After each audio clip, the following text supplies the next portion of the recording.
Welcome to special focus. ఒక political tsunami ఎలా ఉంటుంది, ఒక ఫిల్మ్ స్టార్ రాజకీయాల్లో సృష్టించే ప్రభంజనం ఎలా ఉంటుంది. ఒకప్పుడు ఎంజీఆర్, ఎన్టీఆర్ అంతే. ఆ తర్వాత రాజకీయాల్లో పెద్దగా ప్రభావం చూపిన సినీ స్టార్సే లేరు. కానీ ఇప్పుడు తమిళనాడులో విజయ్ రూపంలో ఒక పొలిటికల్ సునామీ లోడింగ్ అవుతోంది అన్న చర్చ నడుస్తోంది. టీవీకే పార్టీ ప్రభంజనం ఖాయమని యాక్సిస్ మై ఇండియా ఎగ్జిట్ పోల్తో ఇప్పుడంతా కూడా విజయ్ మరో ఎంజీఆర్ అవుతాడు అంటూ మాట్లాడుకుంటున్నారు. మరి అది నిజమవుతుందా?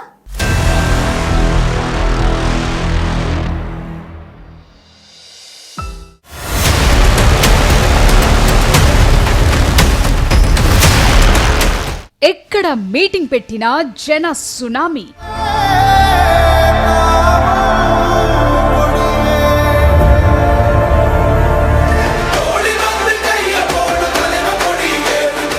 ஸ்வச்சந்தங்கா தரளின அபிமானம்.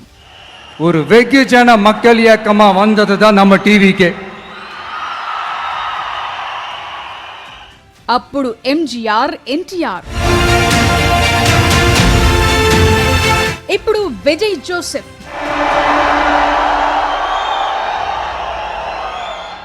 ఏమీ మారలేదు. అదే ఉరిమే ఉత్సాహం, అదే అభిమానం. எப்படி அந்த காண்டுதான். విజయ్ ఎక్కడికి వెళ్లినా జనమే జనం. ఆయన సభలకు వచ్చిన జనాన్ని చూస్తే చాలు ప్రభంజనాన్ని అర్థం చేసుకోవచ్చు. రాజకీయ పార్టీల సభలు, రోడ్ షోలంటే చాలా మందిని తరలించాలి, క్రౌడ్ మేనేజ్మెంట్ చేయాలి. కానీ విజయ్ పార్టీకి అది అక్కర్లేదు. సినీ హీరోగా ఆయనకు తమిళనాడులో ఉన్న క్రేజ్ జనాన్ని స్వచ్ఛందంగా తీసుకొచ్చింది. ఎన్నికల ప్రచారంలో ఏ నేతకు లేని విధంగా ఫుల్ జోష్ కనిపించింది.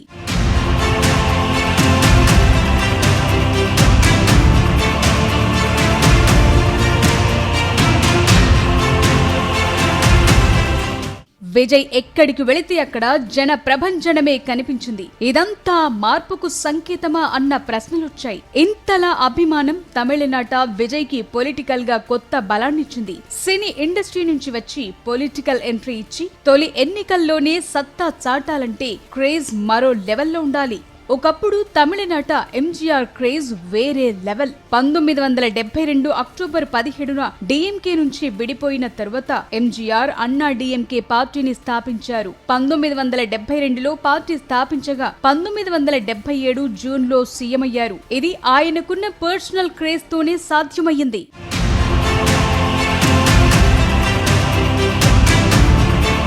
ఇవి ఆయన్ను సామాన్య ప్రజలకు చేరువ చేశాయి. ఎంజీఆర్ తన సినిమాల ద్వారా సంపాదించుకున్న ప్రజాదరణని పెట్టుబడిగా పెట్టి రాజకీయాల్లోకొచ్చారు. ఇప్పుడు యాక్సిస్ మై ఇండియా ఓ సంచలన సర్వేను ప్రజల ముందుంచింది. ఈ ఎగ్జిట్ పోల్ అంచనాల ప్రకారం విజయ్ పార్టీ టీవీకేకి 98 నుంచి 120 సీట్లొచ్చే అవకాశం ఉంది. అందుకే ఇప్పుడు అంతా విజయ్ ను ఎంజీఆర్ తో పోలుస్తున్నారు. ఎందుకంటే విజయ్ కూడా అలాంటి పాత్రలతోనే సామాజిక సేవతో ఒక్కో మెట్టు ఎదుగుతూ రాజకీయ వచ్చారు. మరి ఎంజీఆర్ లా చరిత్ర సృష్టిస్తారా లేదా అన్నది కీలకంగా మారింది.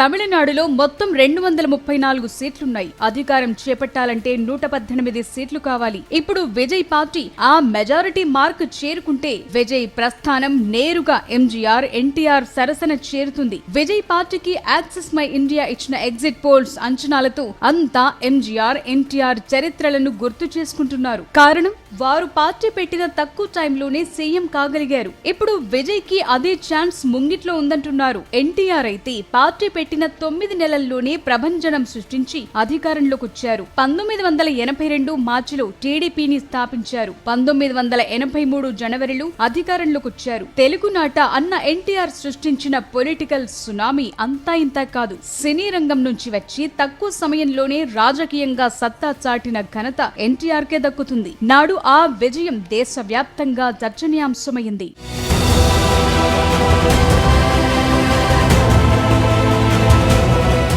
విజయ్ కూడా పార్టీ ప్రకటించిన ఏడాదిలోపే తమిళనాడులో మెజార్టీ మార్క్ అయిన 118 సీట్లకు చేరువలో ఉన్నట్లు సర్వేలు చెప్తున్నాయి. Axis my India exit poll నిజమైతే గనుక విజయ్ పార్టీకి అదృష్టం వరించినట్లే. ఎంజీఆర్, ఎన్టీఆర్లకు ఉన్నట్లుగానే విజయ్ కు మహిళలు, యువతలో భారీ ఫాలోయింగ్ ఉంది. యాక్సిస్ మై ఇండియా సర్వే ప్రకారం 18 నుంచి 35 ఏళ్ల మధ్య ఉన్న ఓటర్లలో దాదాపు 45% మంది విజయ్ కు జై కొట్టారంటే తమిళ రాజకీయం మారుతుందా అన్న సిగ్నల్స్ కనిపిస్తున్నాయి. నిజానికి విజయకాంత్ అయినా, కమల్ హాసన్ అయినా పార్టీలు పెట్టి అద్భుతాలు సృష్టించలేకపోయారు. రజనీకాంత్ అయితే పార్టీ పెట్టేదాకా వెళ్లి డ్రాప్ అయ్యారు. ఇలా చాలా మంది ఫెయిల్ అయ్యారు. మరి సినీ ఇండస్ట్రీ నుంచి వచ్చి రాజకీయ పార్టీ స్థాపించి కొందరికే సాధ్యమైన సర్ప్రైజ్ విక్టరీ విజయ్ ని వరిస్తుందా అన్నది ఇప్పుడు హాట్ టాపిక్ గా మారింది.